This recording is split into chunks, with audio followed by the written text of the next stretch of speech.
अस्सलाम वालेकुम dear students, उम्मीद करते हैं कि आप सब खैर वाफियत से होंगे। कैलकुलस 3 की हमें प्रेजेंटेशन दी गई है जिसमें vectors and geometry in space की कैलकुलस एडिशन 12 की हमें एक्सरसाइज 12.3 के 4 क्वेश्चंस दिए गए हैं। ठीक है ना, ये एक क्वेश्चन है जिसके दो पार्ट्स, एक ये है और एक और थ्योरम है। सबसे पहले हमारे पास क्वेश्चन आता है using the definition of projection of u on v showed that by direct calculation.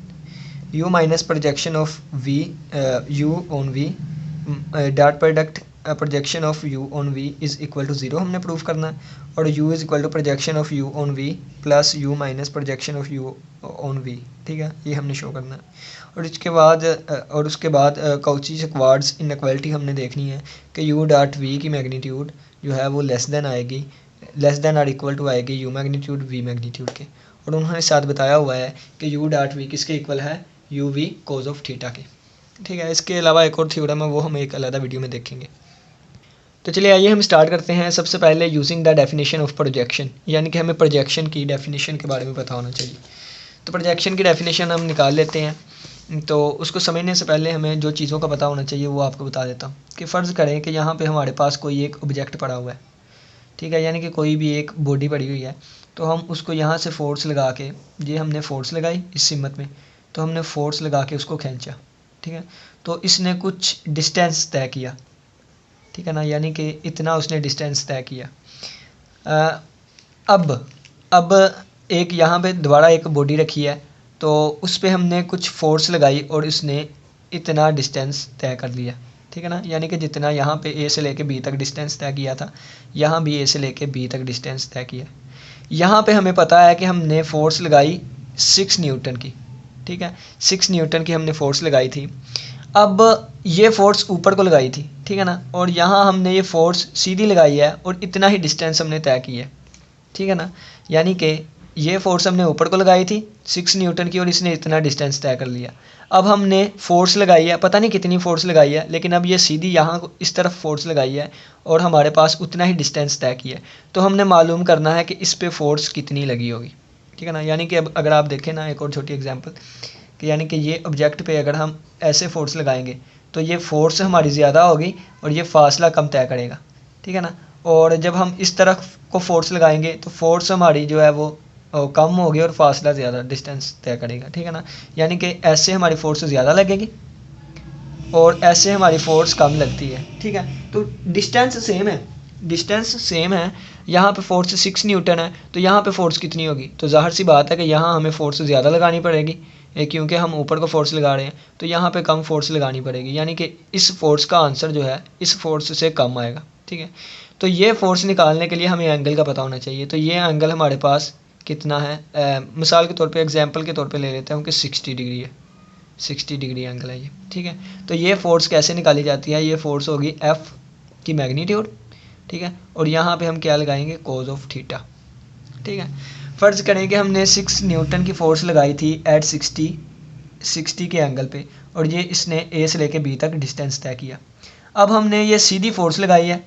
ठीक है ना, यानी इस डायरेक्शन में सीधी फोर्स लगाई है, अब ऊपर को नहीं लगाई, सीधी लगाई है, तो ए से बी तक डिस्टेंस तय कर लिया उसने। तो ये फोर्स कितनी होगी, तो ये फोर्स इसके इक्वल होगी, यानी कि यहाँ पे 6 न्यूटन हमने फोर्स लगाई थी। ठीक है ना, 6 फोर्स आ गई, और ये डायरेक्शन को शो कर रहा है, यहाँ पे डायरेक्शन नहीं लिखनी, हमने सिर्फ मैग्नीट्यूड लिखनी है। ठीक है, 6 न्यूटन की फोर्स लगाई थी और एंगल कितना था, एंगल 60। ठीक है, तो ये हमारे पास 6 और ये कोस 61/2 होता है, तो ये हमारे पास 3 न्यूटन आ गई। ठीक है, यानी कि जिस ऑब्जेक्ट को हम 60 के एंगल पे ऊपर को फोर्स लगा के इतना डिस्टेंस कवर करवा रहे थे, अगर हम सीधी फोर्स लगाएं तो हमारे पास 3 न्यूटन की फोर्स लगेगी, यानी कि हमने फोर्स मालूम कर ली 3 न्यूटन की। ठीक है, तो ये हमारे पास थोड़ा सा कंसेप्ट था। तो ये जो हमारे पास चीज़ आती है इसको हम क्या कहते हैं, f dash cos of theta की। ठीक है, ये बस यहाँ पे ये बात याद रखनी है कि अगर एक सीधी फोर्स है और हम उसका एंगल हमें पता है, तो फिर हम उसकी प्रोजेक्शन यानी कि जब नीचे को उसको लेके आते हैं तो हमारे पास एफ की magnitude multiply by cos of theta आ जाता है। नेक्स्ट यहाँ पे तो हमने कोई वेक्टर नहीं था लिया, अगर हम एक और वेक्टर ले लें, यानी कि ये हमारे पास एक वेक्टर एफ आ गया, ये वेक्टर एफ आ गया। ठीक है, यहाँ पे एक और वेक्टर ले लेते हैं, या एक्स एक्सिस ले लें, या एक्स एक्सिस ले लें। अगर एक्स एक्सिस नहीं करना तो आप इसे एक और वेक्टर का नाम दे दें, ठीक है। यानी कि इसको आप यू वेक्टर का नाम दे दें, इसको हम यू वेक्टर का नाम दे दिया, इसको हमने वी वेक्टर का नाम दे दिया, ठीक है ना। इसको हमने यू वेक्टर का नाम दिया, इसको हमने वी वेक्टर का नाम दिया। अब यहाँ पे मैं एक लाइट लेके आऊँ, लाइट नहीं लेके आनी, तो यहाँ पे एक सूरज मैं लेके आया, सूरज, ठीक है ना। ये मैं एक छोटा सा सूरज बना लेता हूँ। तो सूरज लेके आया, तो इस लाइन का जो है वो रिफ्लेक्शन हुआ, यानी कि इसका साया जो है वो इस तरह नीचे आएगा, यानी कि ये हमारे पास साया आ गया, ये वाला, ठीक है ना। ये साया आ गया यहाँ तक चीज़ का, ठीक है ना। तो ये हमारे पास यहाँ तक साया आ गया। अब साया आ गया, तो इस साया, ये जो साया यहाँ से लेके यहाँ तक आया वो किसके इक्वल होगा। अब देखें, तो ये फोर्स थी, तो ये किसके इक्वल हुआ था, फोर्स की मैग्नीट्यूड और कॉज ऑफ थीटा। ये हमारे पास यू वेक्टर है, तो यू की magnitude multiply bye cause of theta, ठीक है। यानी कि ये हमारे पास एक मैग्नीट्यूड आ गई, इसको हम कहते हैं लेंथ, ठीक है ना। लेंथ भी कह सकते हैं, एल से शो करवा लें, या मैग्नीट्यूड, ठीक है ना। क्योंकि कॉस थीटा भी कोई ना कोई वैल्यू होगी, यू की भी कोई ना कोई वैल्यू होगी, तो ये दोनों एक स्केलर क्वांटिटी बनाते हैं। यानी कि स्केलर क्वांटिटी के पास सिर्फ और सिर्फ मैग्नीट्यूड होती है, ठीक है। अब हम देखना चाहते हैं projection of u onto v के ऊपर, यानी कि वी वेक्टर के ऊपर यू का साया कितना है, वी वेक्टर के ऊपर यू का साया कितना है। और हमारा आंसर भी एक वेक्टर आना चाहिए। तो एक वेक्टर हमारे पास दो चीज़ों से मिलके बनता है, एक वेक्टर हमारे पास दो चीज़ों से मिलके बनता है। नंबर 1 मैग्नीट्यूड, और नंबर 2 उसकी डायरेक्शन, ठीक है। अब ये जो वेक्टर है, ये कौन सा वेक्टर आएगा, ये वेक्टर आएगा प्रोजेक्शन ऑफ यू की प्रोजेक्शन वी के ऊपर, ठीक है। इस इलामत से हम इसको शो करते हैं, यू की प्रोजेक्शन वी के ऊपर, और इज इक्वल टू मैग्नीट्यूड कितनी आई है, यू की मैग्नीट्यूड, कॉज ऑफ थीटा, और डायरेक्शन इसकी डायरेक्शन किस तरफ होगी, इसकी डायरेक्शन इस तरफ है। यानी कि जिस तरफ वी की डायरेक्शन है उसी तरफ हमारे पास इसकी डायरेक्शन है। जिस तरफ वी की डायरेक्शन है, देखें ना, तो वी की डायरेक्शन ये वाली है, तो ये जो हमने प्रोजेक्शन लिया है इसकी भी डायरेक्शन इस तरफ ही है, ठीक है ना। यानी कि जिस तरफ वी की डायरेक्शन है हम लिखेंगे वी की डायरेक्शन, ठीक है ना, वी की डायरेक्शन में ये चीज़ है। अब ये हमारे पास एक वेक्टर आ गया, इसकी मैग्नीट्यूड ये है, उसकी डायरेक्शन ये है। अब वी की डायरेक्शन, आपको पता है कि अगर वी एक वेक्टर है तो ये भी दो चीज़ों से मिलकर बनेगा, एक तो मैग्नीट्यूड और एक डायरेक्शन, ठीक है ना। ये वी वेक्टर भी दो चीज़ों से मिलकर बनेगा, एक मैग्नीट्यूड और दूसरी डायरेक्शन। तो वी वेक्टर और यहाँ पे वी वेक्टर की मैग्नीट्यूड, और यहाँ वी एक यूनिट वेक्टर, ठीक है ना। यूनिट वेक्टर किस लिए यूज़ होता है, डायरेक्शन देने के लिए, तो डायरेक्शन देने के लिए हमने ये यूनिट वेक्टर यूज़ किया, ठीक है। अब ये डायरेक्शन की अगर हमने वैल्यू फाइंड करनी हो तो ये unit vector is equal two divided by ये आ गया। यानी कि डायरेक्शन जो है हमारे पास वी की डायरेक्शन आ गई, v vector divided by v magnitude. तो ये वी की डायरेक्शन की जगह हम लिख सकते हैं वी हैट, वी कैप। तो वी कैप की हम वैल्यू पुट करेंगे तो ये आएगा projection of u on v is equal to u magnitude cos of theta, और ये हमारे पास आ गया v vector divided by v की मैग्नीट्यूड, ठीक है। ये यहाँ पे आ गया। अब जब क्वेश्चन उन्होंने दिया है तो उन्होंने क्वेश्चन देने के साथ ये भी लिखा हुआ था कि, चले इसको छोड़े, आपको एक और चीज़ बता देता हूँ कि हमें पता होता है कि u vector dot v vector किसके इक्वल होता है, यू की मैग्नीट्यूड, वी की मैग्नीट्यूड, कोस ऑफ थीटा, ठीक है। तो ये हमारे पास यू की मैग्नीट्यूड और कोस ऑफ थीटा मौजूद है, यानी कि ये दो चीज़ें हमारे पास मौजूद है। तो इनकी वैल्यू हम निकालेंगे, ये कोस ऑफ थीटा यहीं पर रहा, ये चीज़, और ये वी को उधर जाके डिवाइड कर दिया, तो ये हमारे पास आ गई, ठीक है। यानी कि यू की मैग्नीट्यूड कोस ऑफ थीटा की वैल्यू आ गई यू डॉट वी का product divided by v magnitude. तो इसकी जगह हम ये वैल्यू पुट करेंगे तो ये हमारे पास आ जाएगी प्रोजेक्शन ऑफ यू की प्रोजेक्शन वी के ऊपर इज इक्वल टू, इसकी जगह ये वैल्यू पुट की तो आई u dot v divided by v magnitude, और मल्टीप्लाई हो रहा है वी वेक्टर और साथ डिवाइडेड बाय वी की मैग्नीट्यूड, ठीक है। तो ये हमारे पास आ गए प्रोजेक्शन ऑफ यू की प्रोजेक्शन वी के ऊपर, और ये आ गई यू डॉट वी और डिवाइडेड बाई आपस में मल्टीप्लाई हुए तो इस मैग्नीट्यूड का स्क्वायर और डॉट वी वेक्टर। तो ये हमारे पास प्रोजेक्शन की डेफिनेशन के थ्रू हमारे पास प्रोजेक्शन का आंसर आ गया, ठीक है ना। ये प्रोजेक्शन का आंसर आ गया। अब दो कंडीशंस और आती हैं। अब हम यहाँ पे डिटेल के साथ डिस्कस तो कर रहे हैं, कोई पता नहीं कोई क्वेश्चन ही पूछ लेता है क्लास में। तो आपने ये भी गौर करना है कि अगर हमारे पास वी वेक्टर ये है, ठीक है ना, तो आपको ये एक्स्ट्रा बता रहा हूँ चीज़ें। ये हमारे पास वी वेक्टर है और ये हमारे पास यू वेक्टर है, ठीक है। तो अगर इसकी प्रोजेक्शन यहाँ पे ली तो उस वक्त ये लेंथ भी पॉजिटिव लेंगे हम और इसको भी हम पॉजिटिव लेंगे, ठीक है। लेकिन अगर हमारे पास इस तरह से आ जाए, यानी कि ये यू वेक्टर आ गया, उस वक्त हम प्रोजेक्शन यहाँ पे लेंगे तो ये वी की मुखालिफ सिमत में है, तो ये वाली चीज़ जो हमने पॉजिटिव ली थी ये नेगेटिव आ जाएगी और लेंथ भी इसकी नेगेटिव आ जाएगी, ठीक है ना। तो फिर नेगेटिव नेगेटिव आपस में प्लस हो जाएंगे, यानी फार्मूला अगेन यही बनेगा। लेकिन अगर हमारे पास एक्यूट आ जाए, यानी एक्यूट होता है कि एंगल 0 और 90 के दरमियान आ जाए, तो उस वक्त पॉजिटिव लेंगे। और अगर ऑब्ट्यूज़ आ जाए, यानी कि एंगल जो है वो 180 से 90 के दरमियान हो, तो उस वक्त हम नेगेटिव लेंगे। तो नेगेटिव नेगेटिव आपस में प्लस हो जाते हैं। अब ये हमारे पास प्रोजेक्शन की डेफिनेशन के थ्रू हमारा फार्मूला आ गया। अब इस फार्मूला को डायरेक्ट हम यहाँ पे पुट करेंगे, यहाँ पे पुट करेंगे तो हमारे पास इसका आंसर 0 के इक्वल आ जाएगा।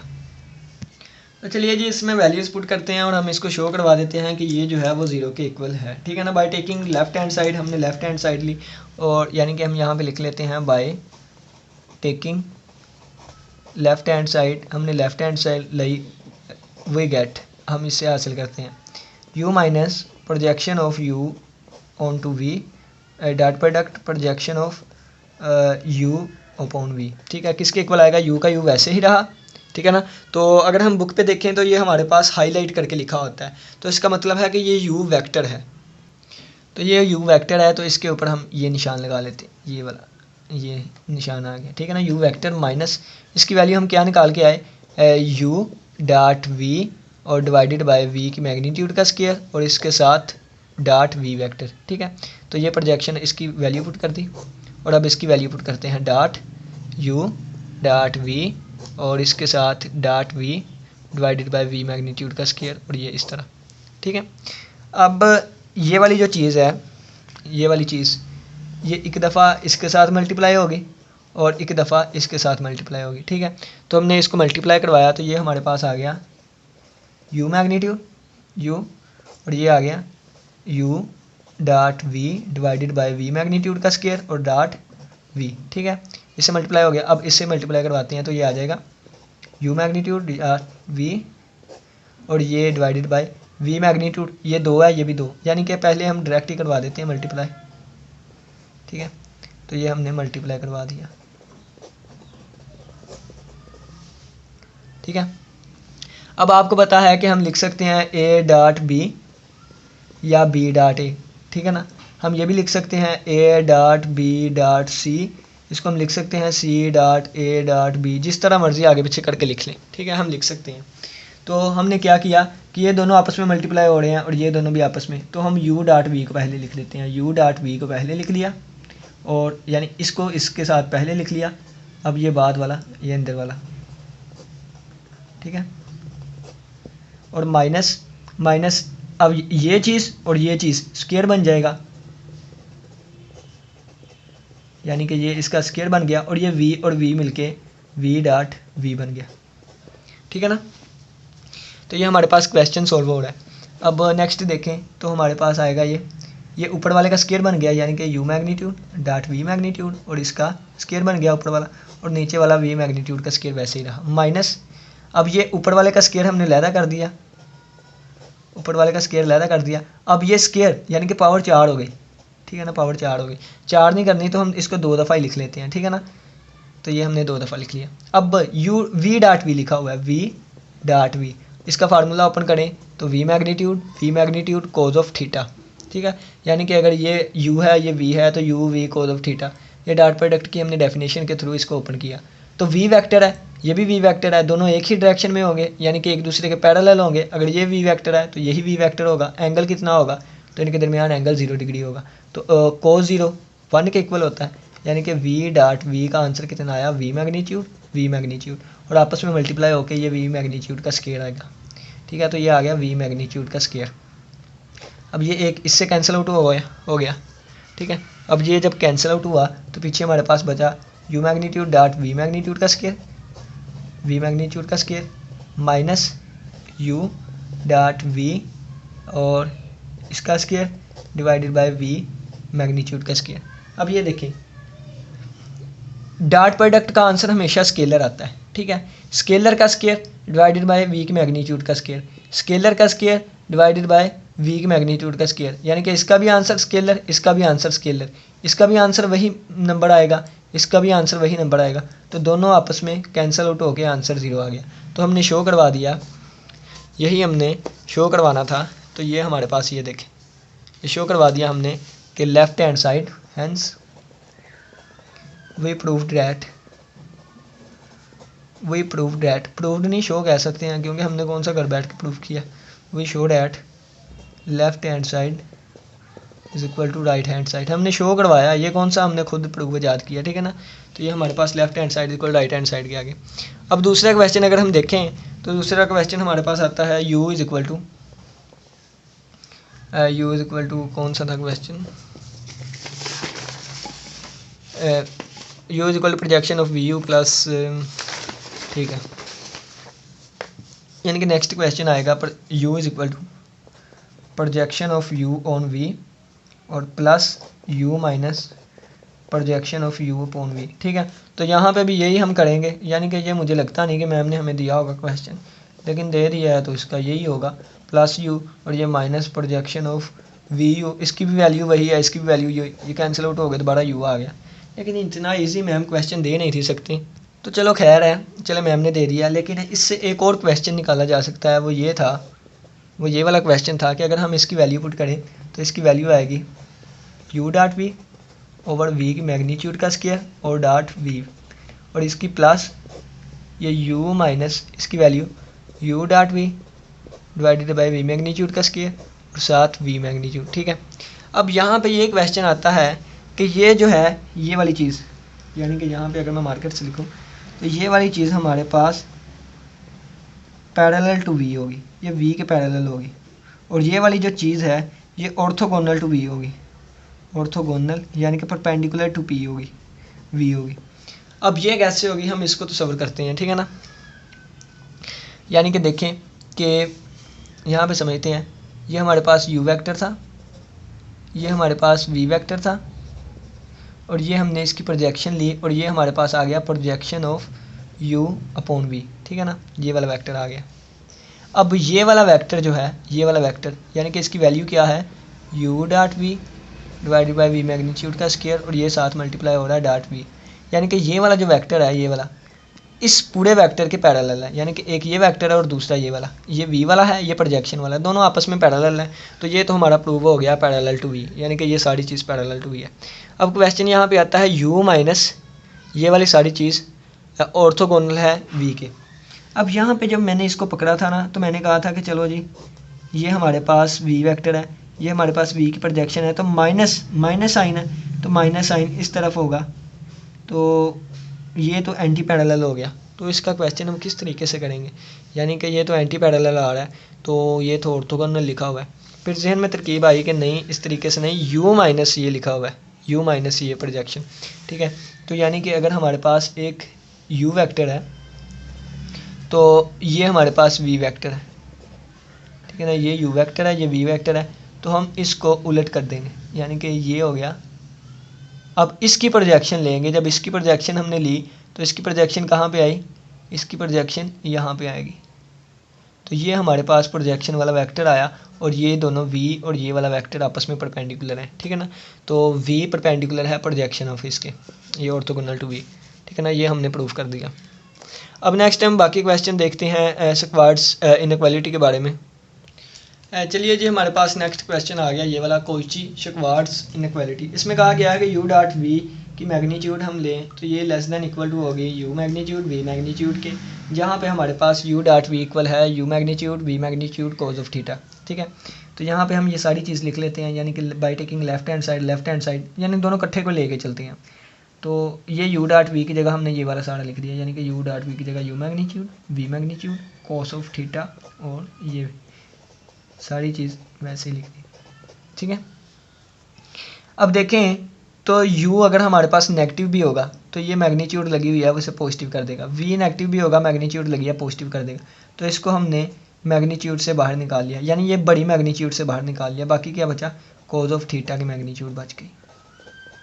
ठीक है, अब कोज ऑफ थीटा का आंसर जो है, कोज ऑफ थीटा का आंसर जो है ये हमारे पास कोज ऑफ थीटा का आंसर -1 से लेकर +1 के दरमियान आता है। ठीक है, कोज ऑफ थीटा का आंसर -1 से +1 के दरमियान में आता है, क्योंकि कोज जो है वो 180 किसके इक्वल होता है, -1 के। कोज 0 किसके इक्वल होता है, कोज 0 होता है 1 के इक्वल। और कोज जो है वो 90 किसके इक्वल होता है, यानी पहले 90 वाला कर लेते हैं ना, कोज 90 0 और कोज 0 किसके इक्वल हुआ, 1 के। ठीक है, यानी कि 180 से लेकर 90 के दरमियान अगर हम कोज की वैल्यूज़ रखते जाएंगे तो ये -1 से 0 के दरमियान आंसर रहेगा।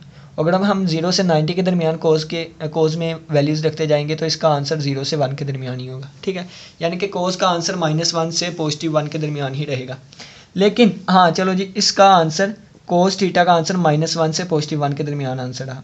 लेकिन जब इसके गिर्द ये मैग्नीट्यूड आ गई तो इसका मतलब है कि इसने नेगेटिव नंबर्स को भी पॉजिटिव कर देना है, यानी कि 0 से लेके जो -1 तक नंबर आ रहे हैं उनके गिर्द मोड लगा होगा। यानी कि अगर इसका आंसर -0.5 आया तो इसको पॉजिटिव करके 0.5 दे देगा, यानी कि कोस के गिर्द अगर हम मोड लगा दें तो नेगेटिव आंसर भी पॉजिटिव होता जाएगा और आंसर आएगा 0 से लेके 1 तक।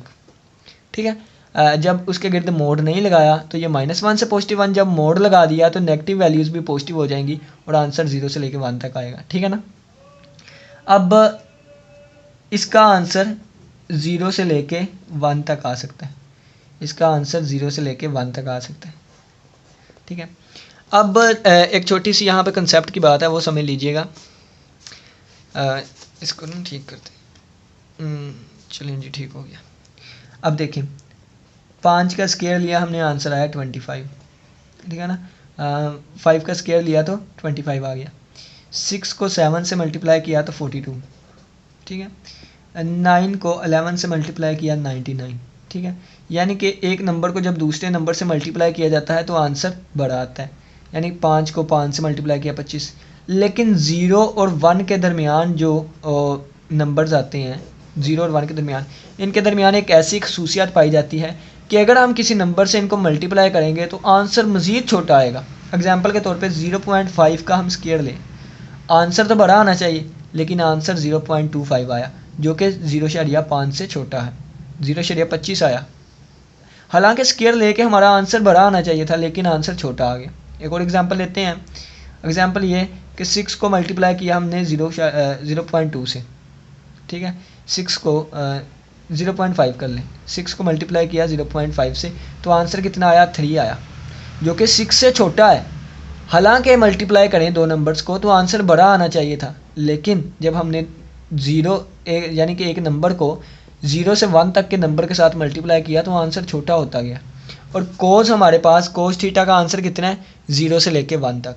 ठीक है, तो जब इस क्वांटिटी को 0 से लेके 1 तक के साथ मल्टीप्लाई करेंगे तो इसका आंसर खुद ब खुद छोटा आ जाएगा u और v से। यानी कि कोई नंबर ले लें हम, u और v। ठीक है, यानी कि इसका आंसर कोई ना कोई नंबर आएगा, यानी कि इसका लगा ले m इसका आंसर आएगा। ठीक है ना, फ़र्ज़ करें तो इसका आंसर m आ गया। तो m को जब हम कोस थीटा के साथ मल्टीप्लाई करेंगे, यानी कि m को जब हम 0 से लेके 1 तक के नंबर के साथ मल्टीप्लाई करेंगे तो ये छोटा आएगा आंसर, या इक्वल आएगा m से। ठीक है, अगर तो 0 के साथ मल्टीप्लाई करेंगे इसका आंसर 0 आ जाएगा, यानी कि छोटा होगा। अगर हम m को 1 से मल्टीप्लाई करेंगे, अगर हम m को 1 से मल्टीप्लाई करेंगे तो हमारे पास इसका आंसर बराबर आ जाएगा m के। अगर m को 0.9 से मल्टीप्लाई करेंगे इसका आंसर छोटा आएगा m से।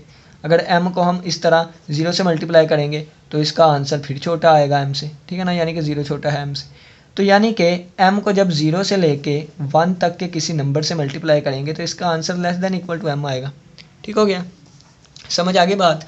तो m हमारे पास क्या है, m हमारे पास u और v है, और ये वाली चीज़ हमारे पास क्या है, ये कोज ऑफ थीटा है, कोज ऑफ थीटा का मोड है। और ये वाली चीज़ क्या है हमारे पास, ये वाली चीज़ जो है ये m, ये u मैग्नीट्यूड v मैग्नीट्यूड, तो लो साबित हो गया।